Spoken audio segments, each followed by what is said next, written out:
ইন্টারটিভিতে আপনাদের সবাইকে স্বাগত। এই মুহূর্তে আমি আছি পাবনা জেলার বেড়া এবং সাথিয়া। আপনারা জানেন যে ইসি এই আসনটিতে নির্বাচন স্থগিত করেছে। সীমানা নির্ধারণকে কেন্দ্র করে একটি মামলা চলছে, সেই মামলাকে কেন্দ্র করে নির্বাচন স্থগিত করেছে। আমরা বেড়ার সাথিয়া আগে যেরকম ছিলাম সেই রকমই চাই, আমরা ওইটাই দেখতে চাচ্ছি। আর আমরা বেড়ার সাথে সুষ্ঠু নির্বাচন দেখতে চাচ্ছি। বেড়ার সাথে এক হলে আমাদের জন্য সবার জন্যই ভালো। আগে যেরকম ছিল এটাই আমরা চাই অনুরোধ করতেছি। আমরা আগে যেরকম আসলে এইরকমই হোক। এক ছিল বেড়ার সাথে দিয়ে আমরা সবাই মিলে মিশেছিলাম, আমরা এইরকমই থাকতে চাই। বেড়ার সাথে আমরা এখন চাই, আমরা বেড়ার সাথে আগে এক ছিল, আমরা এটাই চাই।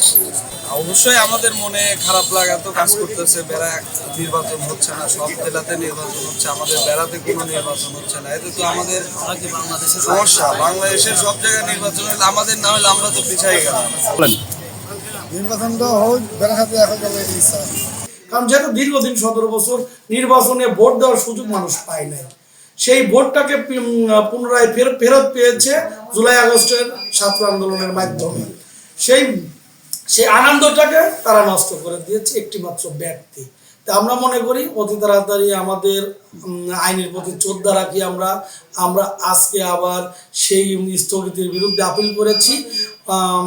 আপনাদের মাধ্যমে আমি মহামান্য হাইকোর্টকে যে অনুরোধ করব, আপনার মাধ্যমে নির্বাচন কমিশনকে আবার 12 ফেব্রুয়ারি আমাদের এই নির্বাচনটা সম্পন্ন করবেন ইনশাআল্লাহ। সারা বাংলাদেশের নির্বাচনের সাথে এই অঞ্চলের এই আসন দুইটিতেও নির্বাচন হোক। ইন্টারটিভি, শরীফুল ইসলাম, বেড়া, পাবনা।